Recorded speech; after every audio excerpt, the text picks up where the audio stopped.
Hello everyone, I hope you all are doing good. आप सभी का एक बार फिर से करियर एट होम पर स्वागत है। हमने अपने प्रीवियस लेक्चर में बात करी थी बेसिक इलेक्ट्रिकल इंजीनियरिंग के सिलेबस की, और हमने अपने सिलेबस को इजी बनाने के लिए, आसान बनाने के लिए उसे 4 भागों में या 4 चैप्टर में डिवाइड किया था। ये सिलेबस एक बार आपके सामने मैं दिखा रहा हूँ, जिसको जो 4 चैप्टर थे हमने उसे डिवाइड किया था basic electricity, DC network, AC fundamental और मैग्नेटिक सर्किट में। आज के दिन हम चैप्टर 1 यानी बेसिक इलेक्ट्रिसिटी के कुछ इम्पॉर्टेंट टॉपिक्स को कवर करेंगे। तो एक बार हम देख लेते हैं कि आज हम कौन कौन से टॉपिक्स को कवर करने वाले हैं, ठीक है, क्योंकि यही सही तरीका भी है ना। तो जिसको ये टॉपिक्स पढ़ने होंगे ताकि वही आगे का लेक्चर देखेगा और बाकी के लोग इस लेक्चर को अटेंड नहीं करेंगे। तो आज के दिन जो हमारा सबसे पहला टॉपिक होगा वो होगा एटॉमिक स्ट्रक्चर। क्या होगा? Atomic structure. ये टॉपिक हमने अपने क्लास 11th में या 12th में या कह सकते हैं 9th की केमिस्ट्री में भी पढ़ा है, ठीक है। इसमें बेसिकली हम बात करते हैं सामान्य तौर पर कि जो परमाणु हैं, जो एटम हैं, हम इनके बारे में बात करते हैं, ठीक है। अब इसमें फिर इलेक्ट्रॉन होगा, प्रोटॉन कहाँ पर होगा, न्यूट्रॉन कहाँ पर होगा, विस्तार से हम चर्चा इस टॉपिक के अंतर्गत करेंगे। इसके बाद हमारा जो अगला टॉपिक आज हम कवर करने वाले हैं वो है चार्ज। चार्ज मतलब आवेश। आवेश क्या होता है ना, कितनी तरह का होता है, पॉजिटिव नेगेटिव, किस तरीके के आवेश आपस में एक दूसरे को अट्रैक्ट करते हैं, किस तरीके के आवेश आपस में एक दूसरे को रिपल करते हैं, विरोध उत्पन्न करते हैं। इन सारी चीज़ों के बारे में हम विस्तार से चर्चा करेंगे। इसके बाद हम बात करेंगे करंट के बारे में। जब हम चार्ज जान जाएंगे तो उसके बाद उसमें थोड़ी सी चीज़ें हम सिर्फ जोड़ेंगे और हमें अपने आप धारा मिल जाएगी। क्या मिल जाएगा? धारा मिल जाएगी। तो धारा क्या होती है, इसके बारे में भी हम आज के लेक्चर में चर्चा करेंगे। इसके बाद कुछ टर्मिनोलॉजी है, जैसे कि पोटेंशियल। पोटेंशियल काफ़ी इम्पॉर्टेंट है, काफ़ी महत्वपूर्ण है। पोटेंशियल को बेसिकली हम वोल्टेज भी बोल सकते हैं। क्या बोल सकते हैं? वोल्टेज की बात हो रही है, ठीक है। तो वोल्टेज क्या होता है, इसके बारे में बात करेंगे। इसके बाद एक टॉपिक आता है ईएमएफ। ईएमएफ को यानी हम बोलते हैं इलेक्ट्रोमोटिव फोर्स। क्या बोलते हैं? Electromotive force. ये इसका ईएमएफ का फुल फॉर्म हो जाएगा। इसके बारे में भी हम आज के ही दिन बात करेंगे, आज के लेक्चर में बात करेंगे। हमारा आज का जो अगला टॉपिक होगा वो होगा पोटेंशियल डिफरेंस, कि पोटेंशियल डिफरेंस क्या होता है ना।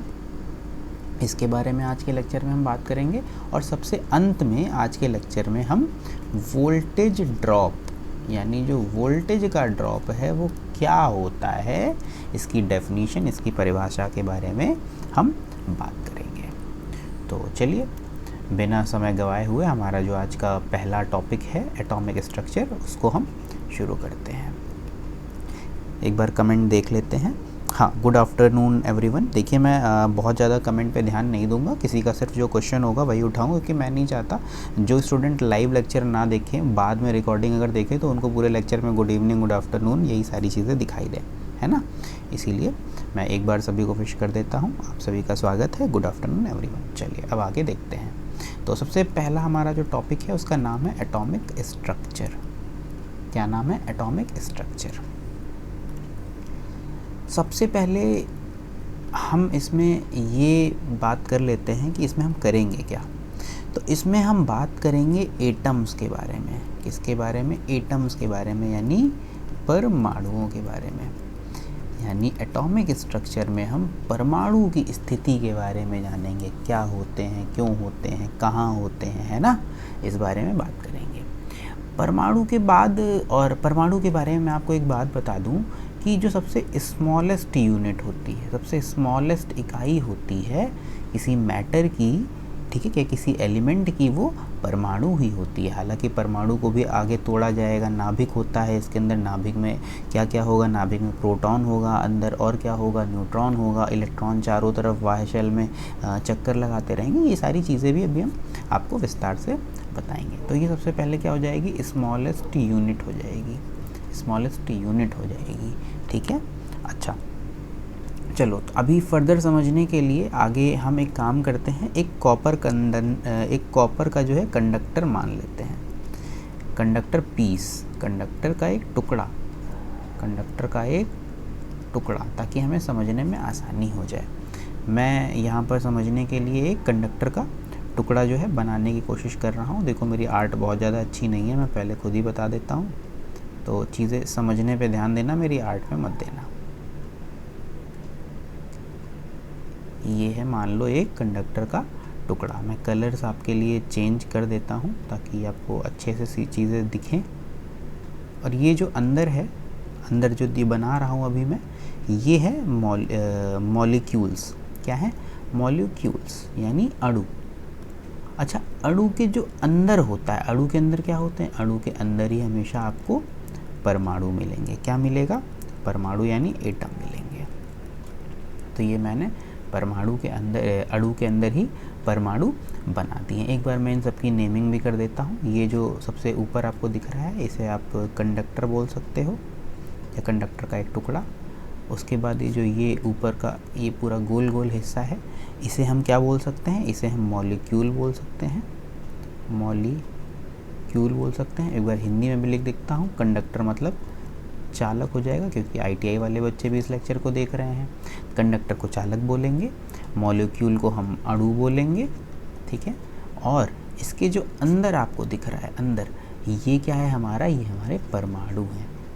इन्हीं के बारे में हमें आज चर्चा करनी है। हमारे एटम्स हैं, एटम्स मतलब परमाणु, ठीक। अच्छा, अगर अभी इस पूरे हिस्से को छोड़कर सिर्फ हम परमाणु के बारे में बात करें, क्योंकि मैंने आपको क्या बताया, एटॉमिक स्ट्रक्चर में हम परमाणुओं की चर्चा करेंगे, तो अगर इस परमाणु को हम फर्दर अलग से बनाएं, अलग से डिज़ाइन करें, जैसे मान लो मैं इसे ऐसे बनाता हूँ और ऐसे बनाता हूँ। अब रुको, अंदर ज़रा मैं इलेक्ट्रॉन और जो भी न्यूट्रॉन है उनकी स्थिति दिखा दूँ। मान लेते हैं कि ये जो है प्रोटॉन है, क्योंकि हमेशा जो नाभिक है, नाभिक के अंदर आपको क्या मिलेगा? नाभिक के हमेशा अंदर आपको प्रोटॉन मिलेगा और ये न्यूट्रॉन मिलेगा। न्यूट्रॉन को मैंने काले से बना दिया है, ठीक है। और मैं एक और कलर इस्तेमाल कर लेता हूँ, नीला इस्तेमाल कर लेता हूँ। यहाँ पे नीला आई थिंक आपको दिखेगा नहीं इस पर, लेकिन ठीक है, फिर भी मैं कोशिश करता हूँ।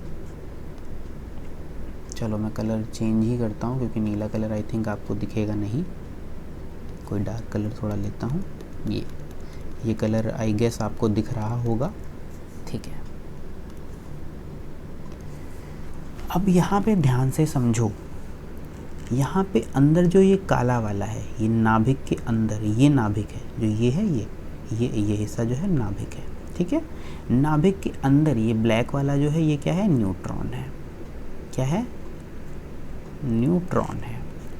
मैं हिंदी इंग्लिश दोनों में लिख रहा हूँ, तो किसी को कोई दिक्कत नहीं होनी चाहिए। ये न्यूट्रॉन है।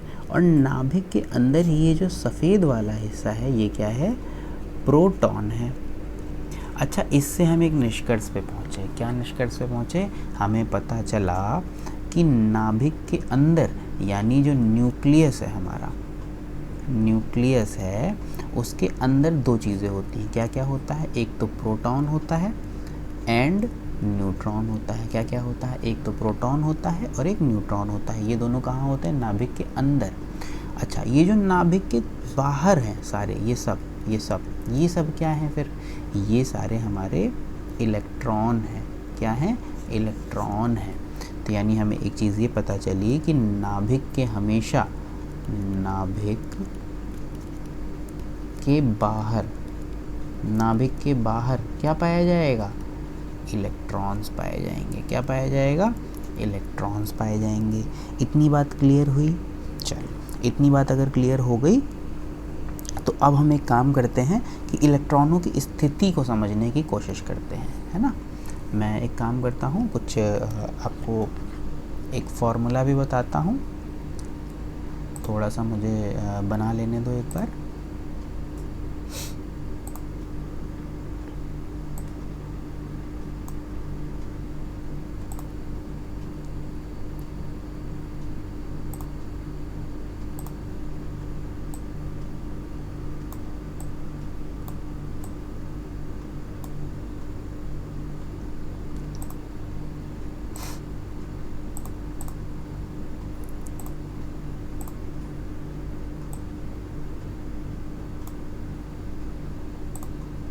अभी सारी चीज़ें समझाता हूँ कि मैं ये क्या कर रहा हूँ, तो किसी को हड़बड़ाने की ज़रूरत नहीं है ना। कोई ये नहीं सोचेगा कि उसको समझ में नहीं आ रहा है तो वो क्या करे। तो अभी कोई दिक्कत नहीं है, सबको सब कुछ समझ में अभी आ जाएगा।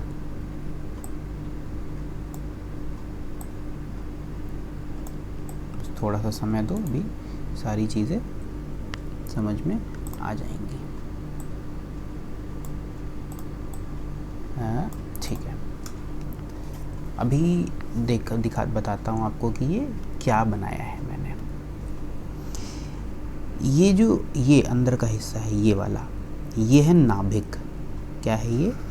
मैं बहुत साफ साफ लिखने की कोशिश करता हूँ क्योंकि कुछ स्टूडेंट जो हैं वो नोट्स बना रहे हैं। ये है नाभिक। नाभिक मतलब क्या हो गया? ये न्यूक्लियस है, ये हमारा न्यूक्लियस है। अच्छा, न्यूक्लियस के अंदर मैंने अभी आपको क्या बताया था, क्या क्या होगा न्यूक्लियस के अंदर? मैंने आपको एक तो बताया कि प्रोटॉन होगा। मान लो प्रोटॉन को मैंने पीले से रंग दिया है, ठीक है। अच्छा, और उसके बाद मैंने क्या बताया? न्यूट्रॉन है, तो न्यूट्रॉन को मैंने ब्लैक से शो कर दिया है। इसके बाद मैंने आपको क्या बताया था? इसके बाद मैंने आपको बताया था कि उसके बाद जो इलेक्ट्रॉन है वो हमेशा नाभिक के चारों तरफ यानी मान लो ये ये ये ये ये ये ये ये सब क्या है? यहाँ पे ये इलेक्ट्रॉन है। तो अब एक बार मैं सारी चीज़ें ज़रा नेमिंग कर देता हूँ फिर से। ये जो येलो वाला है ये क्या है? हमारा प्रोटॉन हो जाएगा, इसे हम P से डिनोट करेंगे। अंदर ये जो नाभिक के अंदर काले रंग से है, इसे हम किससे डिनोट करेंगे? न्यूट्रॉन से डिनोट करेंगे, यानी N से, ठीक है। और ये जो चारों तरफ हमें ये ऑर्बिट्स में नचता हुआ दिखेगा, इसे हम क्या बोलेंगे? इलेक्ट्रॉन बोलेंगे। क्या बोलेंगे? इलेक्ट्रॉन। अच्छा, इसके बाद इन ऑर्बिट्स को, इन सेलों को कुछ नाम दिया गया है। क्या नाम दिया गया है? देखो, ये तो नाभिक हो गया, ठीक, इसको तो भूल जाओ। नाभिक के बाद ये जो ये है, ये इसे बोलते हैं K, फिर होता है L, फिर होता है M, और इसके बाद जो फर्दर होगा उसे N बोलेंगे। मैंने एक कम बनाया है, लेकिन अभी समझने के लिए आप समझो इस चीज़ को, ठीक है। अब इसका जो फॉर्मूला होता है कि किस शेल में या किस ऑर्बिट में कितने इलेक्ट्रॉन होंगे, ये कैसे निर्धारित होगा, है ना। ये कि पहले शेल में या पहले ऑर्बिट में कितने इलेक्ट्रॉन होंगे, तो ये सारी चीज़ें निकालने के लिए फॉर्मूला होता है 2n स्क्वायर। क्या होता है? 2n square. जहाँ पे ये जो n है, n का मतलब होता है नंबर ऑफ ऑर्बिटल्स या ऑर्बिट्स, ठीक है। ऑर्बिटल्स कहते हैं, बेसिकली शेल बोलते हैं, ठीक है। n क्या बताएगा कि कितने ऑर्बिटल हैं, इस चीज़ के बारे में बताएगा। अच्छा, अभी जैसे मान लो कि हमें K, L और M इन सब की वैल्यू निकालनी हो अलग अलग मान के लिए, तो हम कैसे निकालेंगे? जैसे मान लो अगर हमारी n की वैल्यू 1 हो, तो उस समय हमारा K कितना आ जाएगा? n की वैल्यू अगर इसमें हम 1 रखेंगे तो क्या आएगा? 1 का स्क्वायर, है ना। 1 का स्क्वायर कितना होता है? 1 का स्क्वायर 1 ही होता है। फिर 1 को हम 2 से गुणा करेंगे तो कितना आ जाएगा? 2 आ जाएगा, यानी K की वैल्यू हमारी कितनी आ गई? 2 आ गई। अच्छा, अभी अगर यही n की वैल्यू हम 2 रख दें, तो n की वैल्यू अगर इस फॉर्मूले में हम 2 रखेंगे तो 2 का स्क्वायर यानी 4, और 4 इंटू 2 कितना हो जाएगा? 8 हो जाएगा। तो यानी जो L है, L का मान कितना हो गया? 8 हो गया, ठीक है। फिर n की जगह अगर हम 3 रखेंगे, n की जगह अगर हम 3 रखेंगे तो n है ना, KL M, सॉरी यहाँ पे m आ जाएगा। तो m की वैल्यू कितनी हो जाएगी? यहाँ पे कितना? 3 रखा, तो 3 का स्क्वायर कितना हो जाएगा? 9, और 9 इंटू 2 कितना हो जाएगा? 18, 9 दूना 18। ऐसे ही अगर यहाँ पे m के बाद n भी होता, तो n के लिए क्या करते? n की वैल्यू इस बार 4 हो जाएगी, तो n कितना हो जाएगा? 4 चौक 16, और 16 दूना 32। तो यानी हमें इससे ये पता चला, ये जो K, L, M और N की हमने वैल्यू निकाली है, ये हमने बेसिकली ये जाना है कि किसी ऑर्बिट में मैक्सिमम, अधिकतम कितने इलेक्ट्रॉन हो सकते हैं। यानी यहाँ से हम इस कंक्लूज़न पे पहुँचे कि जो हमारा k ऑर्बिटल है उसमें मैक्सिमम 2 इलेक्ट्रॉन ही हम रख सकते हैं। उसके बाद जो हमारा अगला ऑर्बिटल है L है, उसमें हम अधिकतम 8 इलेक्ट्रॉन रख सकते हैं। इसके बाद जो हमारा अगला ऑर्बिटल M है, उसमें हम मैक्सिमम 18 इलेक्ट्रॉन रख सकते हैं और N में अधिकतम 32 इलेक्ट्रॉन रख सकते हैं। अच्छा, इसकी मदद से हम क्या कर सकते हैं या कैसे निकालेंगे, तो चलो एक एग्ज़ाम्पल लेकर आपको मैं ये चीज़ समझाता हूँ। जैसे मान लेते हैं एक एलिमेंट है, एक तत्व है, क्या है, सोडियम। क्या है, सोडियम। सोडियम को रिप्रेजेंट किससे करते हैं, Na से। अच्छा, इसका एटॉमिक नंबर क्या होता है, 11 होता है। अच्छा, एटॉमिक नंबर होता क्या है, तो एटॉमिक नंबर हमें क्या बताता है कि उस तत्व में नंबर ऑफ इलेक्ट्रॉन कितने हैं या इलेक्ट्रॉन्स की संख्या कितनी है। अच्छा, इसका जो एटॉमिक मास है यानी जो द्रव्यमान है वो कितना है सोडियम का, वो 22 होता है। अच्छा, ये हमें क्या बताता है, ये हमें एटॉमिक मास बताता है, मास यानी Z। अच्छा, Z हमेशा क्या होता है, किसी भी तत्व में जो Z होता है वो हमेशा P+E होता है। अच्छा, P और E क्या है, P है नंबर ऑफ प्रोटॉन, क्या है, नंबर ऑफ प्रोटॉन्स। अच्छा, E क्या है, E है नंबर ऑफ इलेक्ट्रॉन्स, क्या है, नंबर ऑफ इलेक्ट्रॉन्स। इतनी बातें क्लियर हो गई। अब अगर किसी भी तत्व का एटॉमिक नंबर 11 है, और 11 यानी एटॉमिक नंबर यानी नंबर ऑफ इलेक्ट्रॉन, तो इसमें टोटल नंबर ऑफ इलेक्ट्रॉन तो हमें पता चल गया 11। लेकिन अब ये Kl M N अलग अलग शेल में, अलग अलग ऑर्बिटल में कैसे भरे जाएंगे वो देखो। तो मैंने आपको क्या बताया, K में कितने हो सकते हैं, 2 हो सकते हैं अधिकतम। तो K में एक काम करो, 2 ले लो, 2 ले लिया। ये किसके लिए हम कर रहे हैं, Na11 के लिए। ये हम कैसे उसमें इलेक्ट्रॉन होंगे अलग अलग शेल में, उसके बारे में हम बात कर रहे हैं।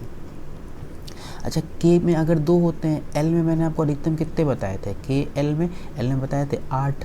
तो L में अगर 8 हो गए तो अब ये 2 और 8 ये 10, तो ये हो ही गए, 10 ही हो गए। टोटल कितने होने हैं, 11। तो यानी जो अगला हमारा ऑर्बिटल है उसमें कितना इलेक्ट्रॉन आएगा, उसमें सिर्फ एक ही इलेक्ट्रॉन तो आएगा। तो क्या ये ऑर्बिटल पूरा भरा है, नहीं भरा है।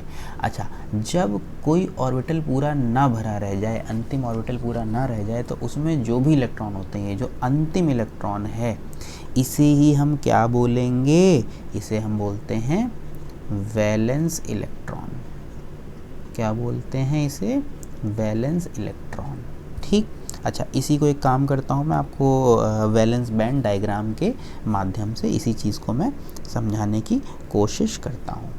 ठीक है, चलो एक बार फिर से एक भी मैं बना के दिखाता हूँ आपको, वैलेंस डायग्राम, वो भी किसका, इसी Na यानी सोडियम 11 का। ठीक है, थोड़ा देखो अभी मुझे ये चीज़ें बनाने में टाइम लग रहा है, ठीक है, तो ध्यान से समझो। लेकिन हाँ, नोट ज़रूर बनाते चलो। अगर देखो नोट्स नहीं बनाओगे तो मान के चलो कोई फ़ायदा नहीं है सारी चीज़ों का, और कुछ सीख नहीं पाओगे।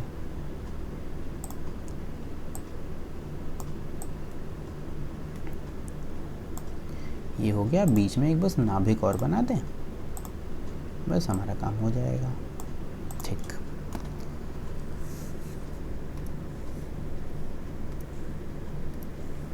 बात हम किसकी कर रहे हैं, सोडियम यानी Na11 की। मैंने क्या बताया, 2, 8 और 1। अब इसको हमें क्या करना है, फिल करना है। देखो ये तो हमारा नाभिक हो गया, नाभिक में हमारा क्या है, कुछ भी नहीं, नाभिक में खाली हमारा प्रोटॉन और न्यूट्रॉन है, जबकि उसके बारे में तो हमें बात ही नहीं करनी। हमें बात किसके बारे में करनी है, बात हमें इलेक्ट्रॉन के बारे में करनी है। तो ये जो है हमारा K है, ये हमारा L है, ये हमारा M है। इसमें 3 ही में तो भर गया, 3 ही ऑर्बिटल तो आए, अगला ऑर्बिटल तो आया नहीं, इसलिए हमने अगला बनाया भी नहीं। K में कितने इलेक्ट्रॉन हैं, 2 हैं, 1 इलेक्ट्रॉन, 2 इलेक्ट्रॉन। K में 2 इलेक्ट्रॉन हो गए, बात क्लियर हो गई। अगला L में कितने इलेक्ट्रॉन हैं, 8 हैं, 8 इलेक्ट्रॉन भरो, 1 2 3 4 5 6 7 8, हो गया काम, 8 इलेक्ट्रॉन इसमें आ गए। अब अगले ऑर्बिटल में कितने इलेक्ट्रॉन हैं, सिर्फ 1 इलेक्ट्रॉन है। मान लीजिए ये हमने यहाँ पे रख दिया। अब ये जो हमारे बाह्य कोश में या बाह्य ऑर्बिटल में एक इलेक्ट्रॉन बचा है, इसे ही हम क्या बोलते हैं, वैलेंस इलेक्ट्रॉन। क्या बोलते हैं, वैलेंस इलेक्ट्रॉन। और इस बैंड को हम किस नाम से जानते हैं, वैलेंस बैंड। देखो बहुत ज़्यादा मैं ये बैंड के बारे में चर्चा नहीं करूँगा, क्योंकि वो इलेक्ट्रॉनिक्स में जैसे इलेक्ट्रॉनिक्स पढ़ाऊँगा मैं आपको, तो वहाँ पे ही आपको शुरुआत में सबसे पहले बैंड के बारे में विस्तार से चर्चा करनी है। इसीलिए यहाँ पर अभी मैं बहुत ज़्यादा वैलेंस बैंड, कंडक्शन बैंड के बारे में नहीं बताऊँगा, ठीक है। तो ये वैलेंस बैंड होता है। कौन सा वैलेंस बैंड होता है, जिसमें वैलेंस इलेक्ट्रॉन पाया जाता है। वैलेंस इलेक्ट्रॉन किस में पाया जाएगा, हमेशा वैलेंस बैंड में पाया जाएगा, ठीक है। अच्छा, ये जो वैलेंस इलेक्ट्रॉन है, ये सिर्फ यही इलेक्ट्रॉन है जो कि करंट फ्लो में अपना योगदान देगा। क्या करेगा, करंट फ्लो में सिर्फ और सिर्फ हमें वैलेंस इलेक्ट्रॉन की ही ज़रूरत है। बाकी सारे जो इलेक्ट्रॉन हैं उनका हमें कोई भी काम नहीं है। इतनी बातें सभी को क्लियर हो गई, ठीक। आई होप इतनी बातें सभी को क्लियर हो गई होंगी, ठीक है। इसके बाद एक टेबल मैं दिखा देता हूँ आपको, जिसमें बेसिकली इलेक्ट्रॉन, प्रोटॉन, न्यूट्रॉन, इन सब पे चार्ज कितना है, इनका द्रव्यमान कितना होता है, और डिस्कवर किसने किया था, खोज किसने करी थी, इसके बारे में हम बात कर लेते हैं। तो मैं एक चार्ट बना देता हूँ। इधर मैं पार्टिकल्स के नाम लिख दूँगा। यहाँ पे इलेक्ट्रॉन के बारे में बात करेंगे, यहाँ पे प्रोटॉन के बारे में, और यहाँ न्यूट्रॉन के बारे में बात करेंगे। मैं पूरी सारणी अच्छे से बना के आपको दिखा देता हूँ, ताकि जो लोग नोट्स बना रहे हैं वो नोट्स अच्छे से बना लो। डिस्कवरर भी इसी में डाल दूँगा, ठीक है। तो सबसे पहले जो बात करेंगे हम नोटेशन, यानी उसे दर्शाते कैसे हैं, इसके बारे में बात करेंगे। फिर हम देखेंगे कि उस पर चार्ज कौन सा है, यानी इलेक्ट्रॉन पे कौन सा चार्ज है, प्रोटॉन पे कौन सा चार्ज है, न्यूट्रॉन पे कौन सा चार्ज है, पॉजिटिव है, नेगेटिव है, या फिर वो नल है, कुछ भी चार्ज नहीं है, इसके बारे में हम बात करेंगे। चार्ज के बाद हम देखेंगे कि उसका द्रव्यमान कितना है, उसका मास कितना है, यानी इलेक्ट्रॉन का द्रव्यमान कितना होता है, प्रोटॉन का द्रव्यमान कितना होता है, और न्यूट्रॉन का द्रव्यमान कितना होता है।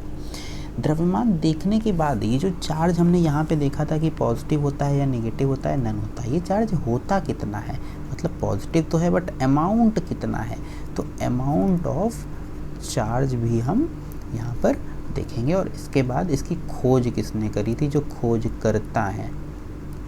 करता यानी डिस्कवरर कौन है, इनके बारे में भी हम बात करेंगे। इलेक्ट्रॉन का अगर नोटेशन देखें कैसे दर्शाते हैं, तो इलेक्ट्रॉन को हमेशा ऐसे ई और माइनस करके दर्शाते हैं। प्रोटॉन को हमेशा सिर्फ एक पी से दर्शाया जाता है, और न्यूट्रॉन को एक एन से दर्शाया जाता है। चार्ज की अगर हम बात करें तो इलेक्ट्रॉन पे हमेशा नेगेटिव आवेश होता है, नेगेटिव चार्ज होता है, प्रोटॉन पे हमेशा पॉजिटिव चार्ज होता है, और न्यूट्रॉन पे किसी भी तरीके का कोई चार्ज नहीं होता है, इसीलिए यहाँ पर नन लिखा है, ठीक है। मास, यानी अगर हम द्रव्यमान की बात करें तो इलेक्ट्रॉन का द्रव्यमान हमेशा 9.11 इंटू 10⁻⁻31 kg यानी किलोग्राम होता है। यहीं पे अगर हम प्रोटॉन के द्रव्यमान की बात करें तो वो 1.67 इंटू 10⁻⁻27 किलोग्राम kg होता है। यहीं पे अगर हम न्यूट्रॉन के द्रव्यमान की बात करें तो वो ठीक प्रोटॉन के द्रव्यमान के बराबर ही होगा, 1.67 इंटू 10⁻⁻27 किलोग्राम, ठीक है। अच्छा, अगर हम यहाँ पे चार्ज के अमाउंट की बात करें कि कितना चार्ज होता है एक इलेक्ट्रॉन पर, तो वो हमेशा निगेटिव में होगा, क्योंकि हम इसकी प्रवृत्ति तो जान ही चुके हैं, है ना। लेकिन अमाउंट क्या है, वो 1.602 इंटू 10⁻⁻19 कूलाम्ब होगा, ठीक है। चार्ज की इकाई क्या होती है, कूलाम्ब होती है ना। और प्रोटॉन की बात करें तो प्रोटॉन पे हमेशा पॉजिटिव चार्ज होगा। अमाउंट क्या होगा, तो 1.602 इंटू 10⁻⁻19 कूलाम्ब होगा। और अगर न्यूट्रॉन की बात करें तो न्यूट्रॉन पे हम ऑलरेडी जानते हैं कि इस पे कोई भी चार्ज, किसी भी तरीके का आवेश नहीं होता है, तो यहाँ पे भी नन ही हो जाएगा या नो चार्ज हो जाएगा। और अगर खोजकर्ता की बात करें, डिस्कवरर कौन थे, इलेक्ट्रॉन की खोज किसने करी, प्रोटॉन पर की खोज किसने करी और न्यूट्रॉन की खोज करी। तो इसके लिए मैं आपको एक शॉर्टकट बता रहा हूँ, मैं इसे अगले पेज में अच्छे से लिख देता हूँ ताकि आप सभी को दिख जाए। शॉर्टकट को हम ऐसे याद रख सकते हैं, लाइन देख लो, ईंट पर नाचे, क्या है, ईंट पर नाचे। अब इसको समझो, देखो ई से क्या है, इलेक्ट्रॉन है, ई से क्या है, इलेक्ट्रॉन है, टा से क्या है, जे टॉमसन, क्या है, जे थॉमसन या टॉमसन, जो भी इनसे बोल सकते हो। तो यानी यहाँ से हमें पता चल जाएगा कि इलेक्ट्रॉन के खोजकर्ता कौन हो जाएंगे, हमारे जे थॉमसन हो जाएंगे। ठीक, अगला देखो, यहाँ पा से क्या है, पा से हमारा प्रोटॉन है, रा से क्या है, इसके खोजकर्ता का नाम छिपा हुआ है जिनका क्या नाम है, रदरफोर्ड, क्या नाम है, रदरफोर्ड। मैं इंग्लिश में लिख रहा हूँ लेकिन हिंदी में बोल रहा हूँ, ठीक है, तो बहुत ध्यान से सुनो, रदरफोर्ड। अगला देखो हमारा, अगली क्या ट्रिक है, अगला ना, ना से क्या हो जाएगा हमारा, न्यूट्रॉन, ना से क्या हो जाएगा हमारा, न्यूट्रॉन हो जाएगा। ठीक है, अच्छा, न्यूट्रॉन के खोजकर्ता चा से हैं, चा से इनका क्या नाम हो जाएगा, इनका नाम है चैडविक, क्या नाम है इनका, चैडविक, जेम्स चैडविक इनका पूरा नाम है।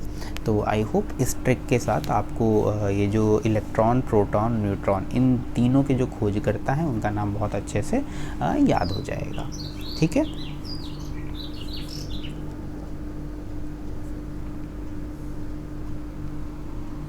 अच्छा, इसके बाद एक चीज़ के बारे में मुझे और बात करनी है।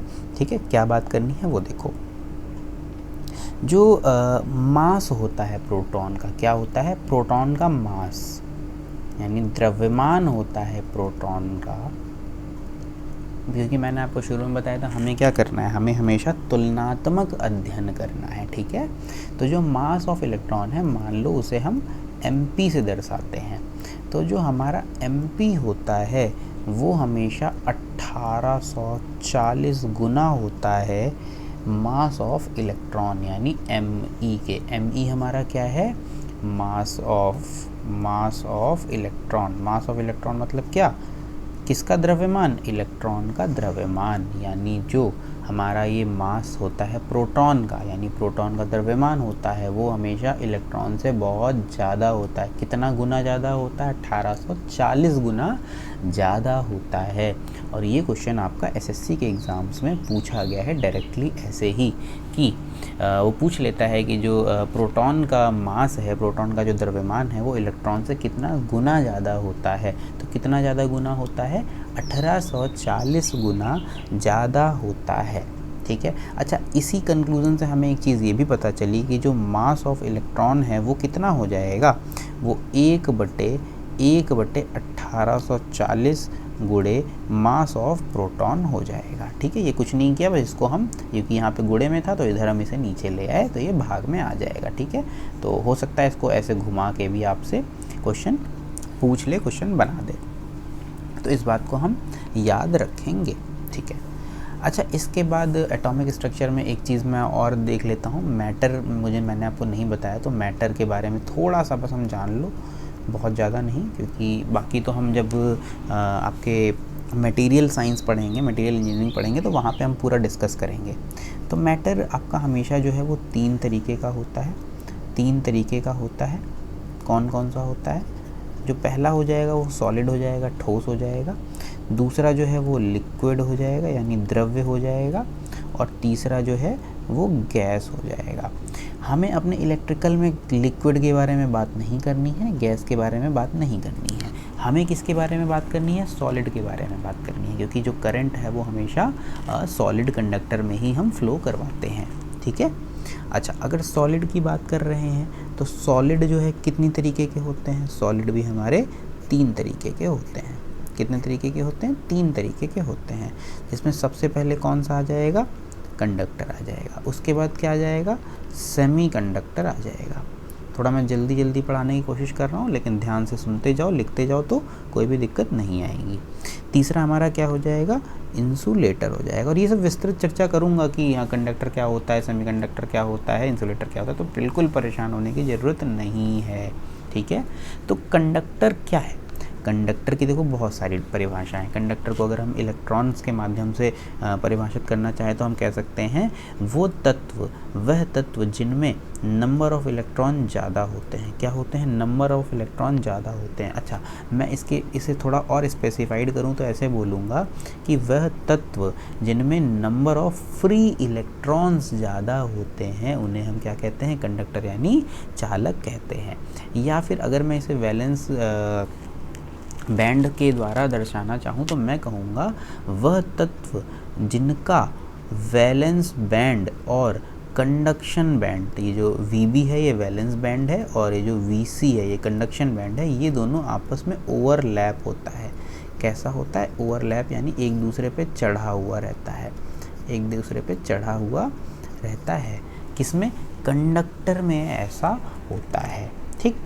अच्छा, अगर इसके कंडक्टर के एग्जाम्पल की बात करें तो मैं आपको क्रम से बता दूं तो इसमें से सबसे अच्छा कंडक्टर होगा, जो सबसे अच्छा चालक होगा वो हमेशा Ag यानी सिल्वर होता है। सिल्वर के बाद हमारा कॉपर होता है, Cu से डिनोट करते हैं। ठीक है। इसके बाद हमारा क्या होगा? गोल्ड होगा, Au से डिनोट करते हैं। और इसके बाद जो है हमारा वो एल्यूमिनियम होगा। ठीक है। ये सीरीज से लिखा हुआ है। सबसे अच्छा कंडक्टर कौन सा? चांदी होगा, Ag होगा, फिर Cu, फिर Au, फिर Al। ये क्रम याद रखना, इसी क्रम में ही याद कर लेना इसे, ताकि इससे भी अगर क्वेश्चन बने तो आप आसानी से कर सको। अच्छा, अभी अगर हम सेमीकंडक्टर की बात करें तो सेमीकंडक्टर क्या होते हैं? सेमीकंडक्टर में अगर इलेक्ट्रॉन के बारे में देखें तो सेमीकंडक्टर में इलेक्ट्रॉन हमेशा जो हैं वो कंडक्टर से कम होते हैं। अगर यहाँ पे इतने हैं, ज़्यादा हैं, तो यहाँ पे हमेशा क्या हो जाएगा? इलेक्ट्रॉन कम हो जाएगा। देखो कंडक्टर से कम है। ठीक है। अच्छा, इसमें अगर ये वैलेंस बैंड और क्या कहते हैं कंडक्शन बैंड की बात करें तो क्या ये एक दूसरे को ओवरलैप करते हैं? नहीं, ओवरलैप इसमें नहीं करते हैं। इसमें जो है वो अलग अलग होंगे। ठीक है, ओवरलैप नहीं करेंगे। इसके अच्छा अगर हम एग्जाम्पल की बात करें कि इसमें कौन कौन से तत्व आते हैं तो मुख्य रूप से इसमें जर्मेनियम और सिलिकॉन। जर्मेनियम मतलब Gi से डिनोट करते हैं, सिलिकॉन मतलब Si से डिनोट करते हैं, Ge से जर्मेनियम डिनोट करते हैं। तो ये दोनों तत्व इसमें मुख्य रूप से आएंगे। अच्छा, अगर अभी हम सेमीकंडक्टर के प्रकार के बारे में बात करें तो सेमीकंडक्टर को हम सबसे पहले दो प्रकार में बांटेंगे। कौन कौन से? इंट्रिंसिक और दूसरा क्या हो जाएगा हमारा? एक्सट्रिंसिक। क्या हो जाएगा? एक्सट्रिंसिक। ये देखो बहुत ज़्यादा नहीं बताऊंगा, बस थोड़ा थोड़ा मैं बता दे रहा हूँ क्योंकि क्लासिफिकेशन करवा रहा हूँ, वरना ये सारी सेमीकंडक्टर के बारे में तो पूरा का पूरा एनालॉग इलेक्ट्रॉनिक्स में बहुत अच्छे से पढ़ोगे, मैं पूरा पढ़ाऊँगा आपको। ठीक है। तो जो इंट्रिंसिक है वो बेसिकली हमारी शुद्ध फॉर्म होती है, एकदम प्योर होता है, उसमें कोई भी मिलावट हम नहीं करेंगे। और जब हम इंट्रिंसिक में ही, प्योर में ही कुछ मिलावट कर देंगे तो उसे ही हम क्या बोलेंगे? एक्सट्रिंसिक बोल देंगे, यानी इसे हम इम्प्योर फॉर्म बोल देंगे। अच्छा, ये जो इम्प्योर वाली फॉर्म है इसको आगे भी दो भागों में बांटा गया है। किसमें? दो भागों में बांटा गया है। कौन कौन सा? एक हो जाता है आपका P टाइप और एक हो जाता है आपका N टाइप। P टाइप में कौन से आते हैं? N टाइप में कौन से आते हैं? पेंटावैलेंट क्या होता है? ट्राइवैलेंट क्या होता है? ये सारी बातें अभी यहाँ पर हम डिस्कस नहीं करेंगे। उसके बाद अगर हम इंसुलेटर के बारे में बात करें तो इंसुलेटर क्या है? वह तत्व जिसमें नंबर ऑफ इलेक्ट्रॉन या नंबर ऑफ फ्री इलेक्ट्रॉन नहीं पाए जाते हैं, शून्य होंगे, वो क्या हो जाएगा? हमारा इंसुलेटर हो जाएगा। ठीक है। यानी इसमें जो फ्लो ऑफ करंट है वो नहीं हो पाएगा। इसके अगर एग्जाम्पल की बात करें तो इसका एग्जाम्पल क्या हो जाएगा? इसका एग्जाम्पल में आपका PVC हो जाएगा, पेपर हो जाएगा, ठीक है, वुड हो जाएगा, और उसके बाद आपका क्या कहते हैं बैकलाइट हो जाएगा, है ना। ये सारे इसके एग्जाम्पल हो जाएंगे। ठीक, इतनी बातें आई होप सभी को समझ में आ गई होंगी, है ना। चलो इसके बाद देखते हैं हमारा अगला टॉपिक। तो अगला टॉपिक हमारा क्या था? चार्ज। ठीक है, चार्ज के बारे में बात करेंगे अभी हम। चार्ज यानी आवेश। आवेश क्या होता है? तो मैं इसकी एक डेफिनेशन लिख रहा हूँ, उसे जो लोग नोट्स बना रहे हैं वो लिख लेंगे, और बाकी मैं इंग्लिश में लिख रहा हूँ, इसके बाद मैं भी इसे हिंदी में भी समझाऊंगा। It is the phenomenon by which any by which any substance experience a force of attraction or repulsion is called charge। अब इसे बहुत ध्यान से समझो। ये जो चार्ज है ये एक फेनोमेनन है। क्या है? एक घटना है जिसके द्वारा कोई भी तत्व, कोई भी सब्सटेंस क्या एक्सपीरियंस करता है, या तो अट्रैक्शन, या तो आकर्षण के बल को, आकर्षण की शक्ति को अनुभव करता है, एक्सपीरियंस करता है, या फिर रिपल्शन का अनुभव करता है। इसे ही हम क्या कहते हैं? चार्ज कहते हैं। क्या कहते हैं? चार्ज यानी आवेश कहते हैं। अच्छा, आवेश क्या होता है ये जान गए, तो इसे डिनोट किससे करते हैं? इसे हमेशा Q से डिनोट किया जाता है, Q से दर्शाया जाता है। अच्छा, ये कितने तरीके का होता है? ये हमेशा दो तरीके का होता है, एक पॉजिटिव होता है, एक नेगेटिव होता है। ठीक है। अच्छा, यहाँ पे एक चीज़ और समझो, अगर दो पॉजिटिव चार्ज साथ में हैं या फिर दो नेगेटिव चार्ज साथ में हैं तो वो हमेशा एक दूसरे का अपोज करेंगे। क्या करेंगे? रिपल करेंगे। अगर यहीं पे दो चार्ज ऐसे हैं जो विपरीत हैं, मतलब एक पॉजिटिव है, एक निगेटिव है, या एक निगेटिव है या एक पॉजिटिव है, तो ये हमेशा एक दूसरे को अट्रैक्ट करेंगे यानी आकर्षित करेंगे। अच्छा, यहाँ पे दोनों अलग अलग चार्ज हैं, यहाँ पे अलग अलग है, यहाँ पे सेम है, तो जो सेम चार्ज हैं उन्हें हमेशा लाइक चार्ज बोला जाता है। क्या बोलते हैं? लाइक चार्ज बोलेंगे। और ये जो अलग अलग हैं इन्हें हमेशा अनलाइक चार्ज बोला जाएगा। क्या बोला जाएगा? अनलाइक चार्ज बोला जाएगा। तो यहाँ से हमें क्या निष्कर्ष मिला कि लाइक चार्ज हमेशा एक दूसरे का प्रतिकर्षण करते हैं। अच्छा, इसके साथ दूसरा कंक्लूजन क्या निकला कि अनलाइक चार्ज हमेशा एक दूसरे का आकर्षण करते हैं। ठीक। अच्छा, इसके बाद अभी हम इसकी यूनिट के बारे में बात कर लेते हैं। तो जो चार्ज यानी Q की जो यूनिट होती है वो हमेशा कूलाम्ब होती है। क्या होती है? कूलाम्ब होती है। तो अच्छा, एक कूलाम्ब का मान कितना हो जाएगा? तो एक कूलाम्ब का जो मान है, एक कूलाम्ब चार्ज का जो मान है वो 6.24 इंटू 10⁻18 इलेक्ट्रॉन हो जाएगा। अच्छा, ये मान कैसे निकाला गया? तो भाई हम जानते हैं चूँकि एक इलेक्ट्रॉन बराबर कितना होता है? 1.602 इंटू 10⁻⁻19 कूलाम। मतलब एक इलेक्ट्रॉन पे जो आवेश है, जो चार्ज है, वो कितना होता है? 1.602 इंटू 10⁻⁻19 कूलाम। तो यहाँ से ये जो कूलाम है, यहाँ ये एक ही कूलाम तो है, तो अगर एक कूलाम के हम मान निकालेंगे तो कितना आएगा? हम क्या करेंगे? 1/, में आ जाएगा ये इधर, बराबर के जब दूसरी साइड जाता है तो क्या होता है? जो वैल्यू गुणे में है वो डिवाइड में आ जाती है, डिवाइड वाली मल्टीप्लाई में चली जाती है, प्लस वाली माइनस में और माइनस वाली प्लस में चली जाती है। तो यहाँ पे क्या नीचे आ जाएगा? 1.602 इंटू 10⁻⁻19 कूलाम। ठीक है, यहाँ पे आ जाएगा इलेक्ट्रॉन।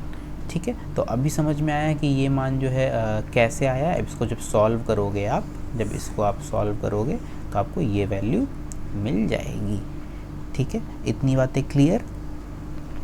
ठीक है, अगर इतनी बातें क्लियर हो गई हैं तो हमने चार्ज को समझ लिया है। हमने अभी देखो आवेश को समझा है। मैंने अभी आपको ये नहीं बताया कि इलेक्ट्रॉन क्या है या प्रोटॉन क्या है, ये तो मैं शुरू में बता चुका हूँ। यहाँ पे भी सिर्फ चार्ज के बारे में बात करी गई है। चार्ज के बारे में अब हम बात करेंगे करंट, क्योंकि जब हमने चार्ज को समझ लिया है तो हम धारा भी समझने के काबिल हो चुके हैं, है ना। तो धारा क्या होती है? मानो, थोड़ी देर के लिए मान लो कि एक कंडक्टर है हमारे पास। क्या है? एक कंडक्टर है, क्योंकि इतना तो चलो मैं आपको बता देता हूँ कि हमेशा एक कंडक्टर में ही धारा फ्लो होती है या धारा का प्रवाह हो सकता है। वो कैसे होता है ये समझो। मान लो एक कंडक्टर है, कंडक्टर में फिर से बना देता हूँ एक, ये रहा वो कंडक्टर। इसके अंदर कई सारे इलेक्ट्रॉन हैं जो कि जिगजैग मोशन कर रहे हैं। क्या कर रहे हैं? ब्राउनियन गति में है या जिगजैग मोशन कर रहे हैं। इसको अभी हमने किसी भी बैटरी से कनेक्ट नहीं किया है। एक इलेक्ट्रॉन इधर जा रहा है, एक इलेक्ट्रॉन इधर जा रहा है, एक इलेक्ट्रॉन इधर जा रहा है, ये सब ऐसे ही घूम रहे हैं। ये बिल्कुल वैसे ही हैं जैसे घर पे जब पिताजी ना हो और बच्चे घूमते रहते हैं ना इधर उधर, बस ये वही बच्चे हैं। ठीक है, तो ये जो अभी इलेक्ट्रॉन है ये ड्रिफ्ट वेलोसिटी से इधर उधर जिगजैग मोशन कर रहे हैं। कैसा मोशन कर रहे हैं? जिगजैग मोशन कर रहे हैं। जिगजैग मतलब क्या होता है? इधर उधर। ठीक है, कोई भी फिक्स डायरेक्शन में नहीं जा रहे हैं, इसे ही बोलते हैं क्या? Zigzag motion. ये कौन सी कंडीशन है? जब हमने इस चालक को कोई भी एक्सटर्नल फोर्स, कोई भी बाह्य फोर्स यानी धारा, कोई भी करंट जो है नहीं दी हुई है, किसी भी ईएमएफ सोर्स से नहीं जोड़ा हुआ। ईएमएफ भी आपको बताऊंगा क्या होता है। ये हो गया केस 1। अभी थोड़ी देर के लिए मान लो कि इसको हम एक ईएमएफ सोर्स से जोड़ देते हैं। ये हमने जोड़ दिया, मान लो थोड़ी देर के लिए। ठीक है, अब ये पॉजिटिव होता है, जो बड़ा वाला होता है वो पॉजिटिव होता है, जो छोटा होता है वो नेगेटिव होता है। ये गायब हो गया, मैं फिर से बना दे रहा हूँ, कोई दिक्कत नहीं है। और ये सब अंदर इलेक्ट्रॉन है। ठीक है, ये सब याद रखना। ठीक, ये जो है हमने एक ईएमएफ लगा दिया इस पर। अब ईएमएफ लगाने के बाद हमें एक चीज़ तो पता है कि जो करंट का डायरेक्शन है वो किधर होगा? हमेशा इलेक्ट्रॉन के फ्लो के विपरीत होगा। अच्छा, इलेक्ट्रॉन का फ्लो किधर होगा? इलेक्ट्रॉन का फ्लो हमेशा हमें पता है पॉजिटिव टू नेगेटिव होता है। किधर होता है? पॉजिटिव टू नेगेटिव होता है। पॉजिटिव ये है, नेगेटिव ये है, तो यानी जो इलेक्ट्रॉन है हमारे वो ऐसे घूमेंगे, ऐसे ऐसे ऐसे। ये कौन जा रहे हैं? इलेक्ट्रॉन। मैं ऐसे ऐसे बना देता हूँ। ये हो गए इलेक्ट्रॉन, ये हो गए इलेक्ट्रॉन। इतनी बात हो गई क्लियर? इतनी बात क्लियर हो गई? ये हो गए इलेक्ट्रॉन। अब अगर हम प्रोटॉन की बात करें, प्रोटॉन, तो प्रोटॉन क्या करेगा? प्रोटॉन जस्ट इसके अपोजिट डायरेक्शन में होगा। होगा नहीं होगा? तो अगर ये इधर जा रहा था तो ये हो गया प्रोटॉन।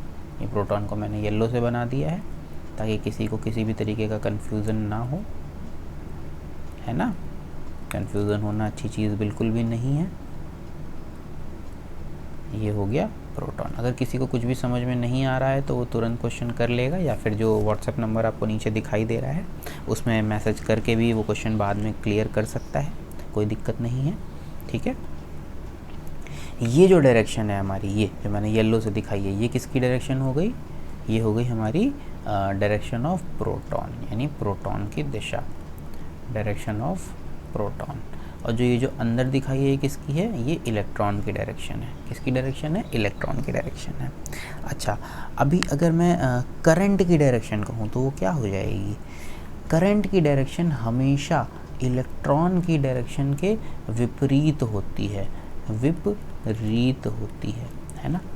तो यानी हमें यहाँ से ये भी कंक्लूज़न मिला कि जो इलेक्ट्रॉन है वो हमेशा पॉजिटिव टू नेगेटिव जाता है, जो इलेक्ट्रॉन है वो हमेशा पॉजिटिव टू नेगेटिव रास्ता तय करता है। लेकिन जो एक धारा है, जो करंट है, वो हमेशा नेगेटिव टू पॉजिटिव चलती है। कहाँ चलती है? नेगेटिव टू पॉजिटिव चलती है। अच्छा, जब ये चलेगी तो कुछ ना कुछ समय लेगी, है ना? कुछ ना कुछ समय लेगी, और जब समय लेगी तो क्या उस समय पे जो चार्ज है, जो Q है, वो समान रहेगा या बदलेगा? समय के साथ बिल्कुल बदलेगा। तो देखो, बस यहीं से हमें क्या मिल गई? हमें यहीं से करंट की डेफिनेशन मिल गई। यानी हम कह सकते हैं कि समय के साथ आवेश परिवर्तन की दर को, समय के साथ आवेश परिवर्तन की दर को ही धारा कहते हैं। लेकिन वो आवेश कौन सा? आवेश हमेशा वो नेगेटिव यानी इलेक्ट्रॉन की बात हो रही है। ठीक है, इंग्लिश में अगर मैं इसे बोलूँ तो हम कह सकते हैं रेट ऑफ चेंज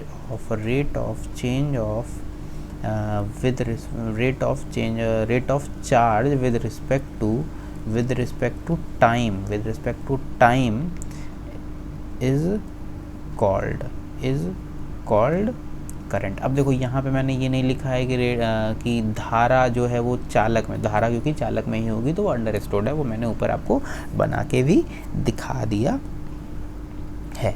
ठीक है, अच्छा, यहाँ पे अगर मान लो कि जो समय है, हमें यहाँ पे समय भी दे दिया जाए, समय मान लो हमें दे दिया जाए टी समय में, अब हमसे कह दे टी समय में जो चार्ज है वो Q था, टी समय के लिए Q चार्ज को अगर बहाया जाए तो वहाँ पे धारा कितनी हो जाएगी। तो मान लो जो टी समय है वो 1 सेकेंड है, Q जो है वो भी 1 कूलाम है, Q कितना है 1 कूलाम है।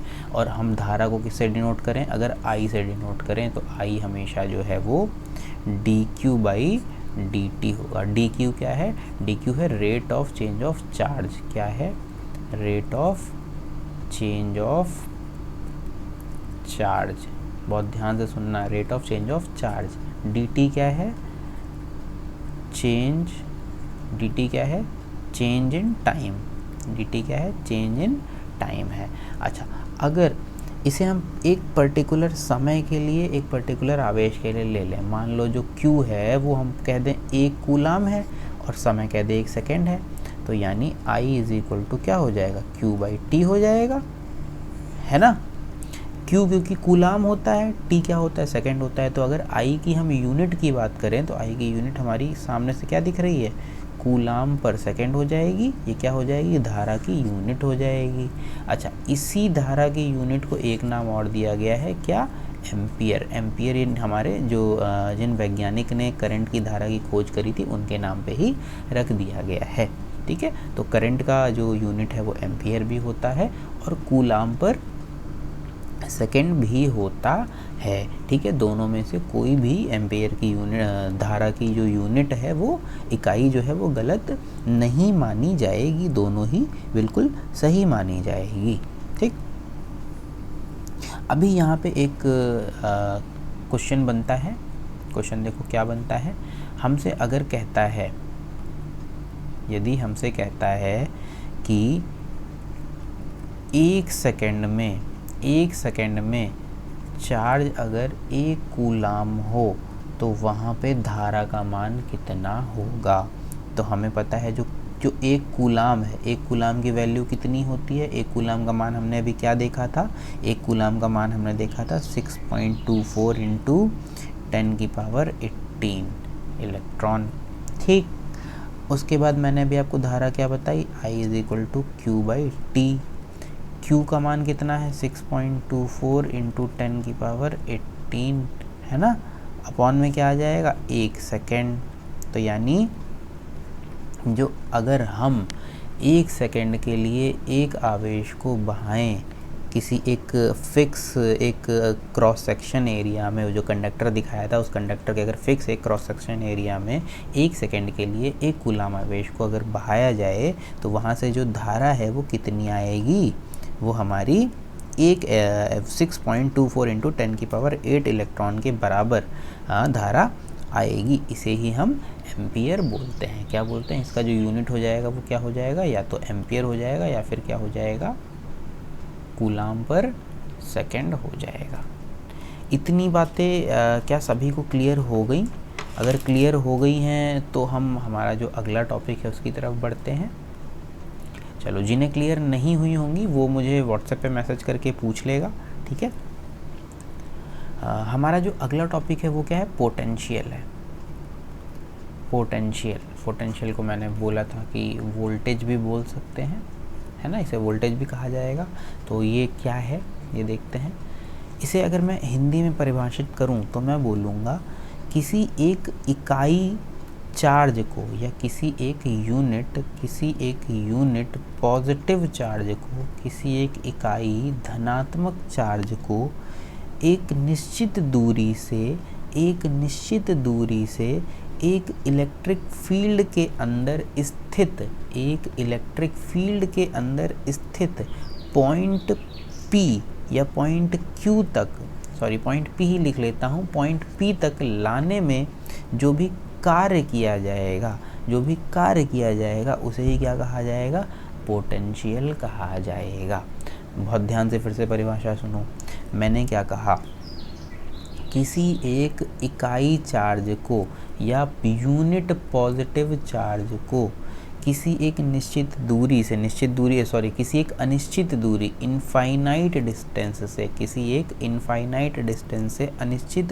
से एक इलेक्ट्रिक फील्ड के अंदर स्थित बिंदु P तक लाने में जो कार्य किया जाएगा उसे ही हम क्या कहेंगे, पोटेंशियल कहेंगे। क्या कहेंगे, वोल्टेज कहेंगे। इसी परिभाषा को अगर मैं इंग्लिश में लिखूं तो क्या लिख दूंगा मैं, it is the work done, it is the work done. जो लोग नोट्स बना रहे हैं वो बहुत अच्छे से लिख लो, it is the work done to bringing a unit positive charge, क्योंकि यहाँ पे पॉजिटिव चार्ज के बारे में बात करी गई है। पॉजिटिव चार्ज फ्रॉम इनफाइनाइट, अनिश्चित जगह से मैंने बोला था, यानी फ्रॉम इनफाइनाइट डिस्टेंस टू, कहाँ पर लाना है हमें, एक इलेक्ट्रिक चार्ज के अंदर स्थित पॉइंट पे, टू एनी पॉइंट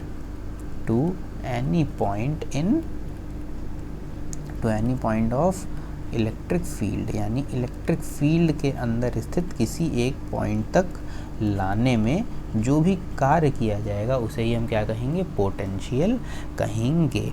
तो अगर हम इस पोटेंशियल को V से डिनोट करें, किससे डिनोट करें, V से डिनोट करें, तो जो मान लो कार्य है वो W हो जाएगा और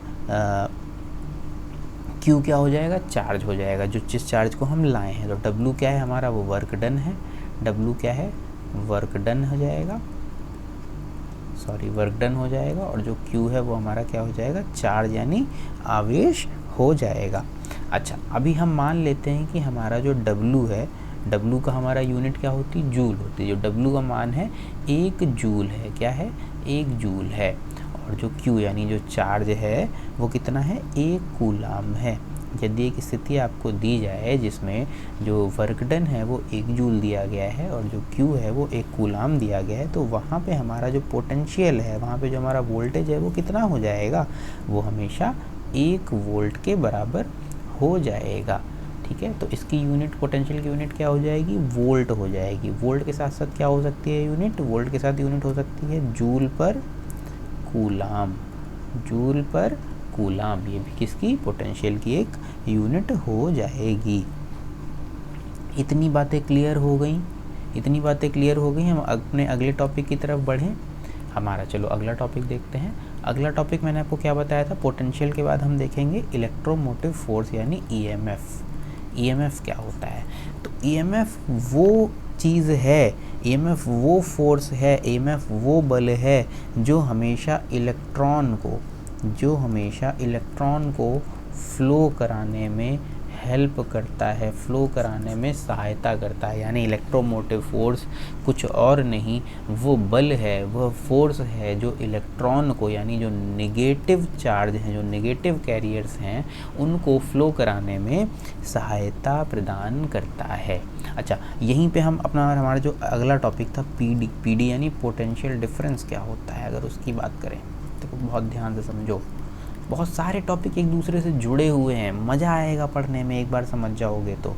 अच्छा, पोटेंशियल डिफरेंस समझने के लिए ना हमें एक रेजिस्टेंस लेना पड़ेगा। रेजिस्टेंस अभी आपको बताया नहीं क्या होता है, लेकिन मान लेते हैं कि ये एक रेजिस्टेंस है, बता दूंगा, बिल्कुल धीरे धीरे आगे बढ़ते रहो। ठीक है, मान लो एक रेजिस्टेंस है, इसका ये पॉइंट ए है, ये पॉइंट बी है। अच्छा, जब एक पॉइंट ये ए है तो यहाँ पे कुछ ना कुछ वोल्टेज भी होगा। मान लेते हैं यहाँ पे वोल्टेज जो है वो वी ए है, बी पॉइंट पे जो वोल्टेज है वो वी बी है। ठीक, और ये है ये एक रेजिस्टेंस है, ये एक प्रतिरोध है। ठीक है, तो अच्छा, अगर हम वी ए की बात करें यानी वी ए बी कितना हो जाएगा, तो वी ए बी जो है वो हमेशा वी ए यानी voltage of A minus voltage of या पोटेंशियल ऑफ बी हो जाएगा, है ना। अच्छा, अगर यहीं पे अगर हम वी बी ए की बात करें तो वी बी ए क्या हो जाएगा, तो वी बी ए हमेशा V B minus V A हो जाएगा नहीं हो जाएगा, ये वी है वाई नहीं है, इसे बहुत ध्यान से समझो। ठीक है, तो यानी यहाँ से हमें क्या परिभाषा मिली, यहाँ से हमें परिभाषा मिली कि पोटेंशियल डिफरेंस कुछ और नहीं, अलग अलग बिंदु पे स्थित पोटेंशियल का अंतर होता है। क्या होता है, दोनों बिंदु में स्थित पोटेंशियल का अंतर ही पोटेंशियल डिफरेंस कहलाता है। वी ए बी क्या है, वी ए और वी बी का अंतर, देखो दोनों को घटाया गया है, दोनों का अंतर ही जो है वही क्या है, पोटेंशियल डिफरेंस है। ठीक। अच्छा, यहीं पे हमारा जो अगला टॉपिक, हमारा जो लास्ट आज का टॉपिक है वो भी डिस्कस कर लेते हैं। हमारा लास्ट आज का टॉपिक है वोल्टेज ड्रॉप क्या होता है। वोल्टेज ड्रॉप यानी वो यहाँ ये जो आर है वी आर, इसके बारे में बात कर रहा है। ठीक है, वोल्टेज ड्रॉप को अगर हम वी आर से दर्शाएं तो यहाँ पर कुछ ना कुछ वोल्टेज की हानि हो जाती है, एक तरीके से ड्रॉप हो जाता है। उसे ही हम किससे दर्शाते हैं, वोल्टेज ड्रॉप से दर्शाते हैं। तो ये जो वोल्टेज ड्रॉप है वो हमेशा हमारा आई आर होता है। ये जो आई आर है ये कुछ और नहीं, ये हमारी ओम्स लॉ होती है। क्या होती है, ओम का नियम होता है। ओम का नियम जब पढ़ाऊँगा तो ये बात आपको और अच्छे से समझ में आएगी। फ़िलहाल के लिए आप इतना जान लो कि जो वोल्टेज ड्रॉप है वो आई इंटू आर होता है।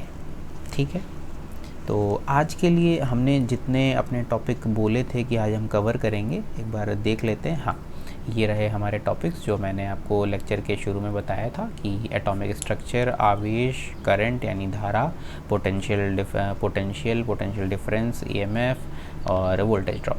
इन सारे टॉपिक्स को हमने अच्छे से कवर कर लिया है और आई होप आप सभी ने नोट्स बनाया होगा और साथ के साथ चीज़ों को समझा होगा। जिसे ना समझ में आए एक बार वो नोट्स से अपने जो आपने नोट्स बनाए हैं उसे पढ़ना और लेक्चर दोबारा से देखना, तो आपको काफ़ी चीज़ें समझ में आ जाएंगी। और अगर इसके बाद भी आपको नहीं समझ में आता है तो आपको नीचे यहाँ पर ये आपके सामने ये मेरा व्हाट्सएप नंबर और बाकी डिटेल्स आ रही हैं, तो आप यहाँ पे किसी भी टाइम, ऑफिशियल टाइम मतलब जो भी होता है, ये नहीं रात में 12 बजे 1 बजे आप मैसेज कर रहे हो, ठीक है। तो एक ऑफिशियल टाइम पे जो भी आपकी क्वेरी होगी, जो भी आप क्वेश्चन होंगे वो आप ड्रॉप कर देना, वो क्वेश्चन का आंसर आपको ज़रूर मिल जाएगा, समय के साथ ही मिल जाएगा। आज के लिए इतना ही। हमारा जो अगला लेक्चर होगा उसमें हम आगे के बेसिक इलेक्ट्रिसिटी के टॉपिक को कवर करेंगे। और हाँ, ये जो बेसिक इलेक्ट्रिकल की क्लास चल रही है ये फ़िलहाल इस सैटरडे और संडे दोनों ही दिन ऑफ रहेगी। इसके बाद से सिर्फ संडे ऑफ रहेगी, सैटरडे को ओपन रहेगी, लेकिन इस बार सैटरडे संडे दोनों ही ऑफ रहेगी। तो यानी जो हमारे अब अगला लेक्चर आपको देखने को मिलेगा, हमारा अगला लेक्चर आपको मंडे को 2:30 बजे, ठीक 2:30 बजे आज भी आप देख रहे हो, 2:30 बजे आपको मंडे को हमारा अगला लेक्चर मिलेगा, जिसमें हम बेसिक इलेक्ट्रिकल में आज जो टॉपिक बताए गए हैं इसके आगे की चर्चा करेंगे। आज के लिए इतना ही। आप सभी का बहुत बहुत धन्यवाद।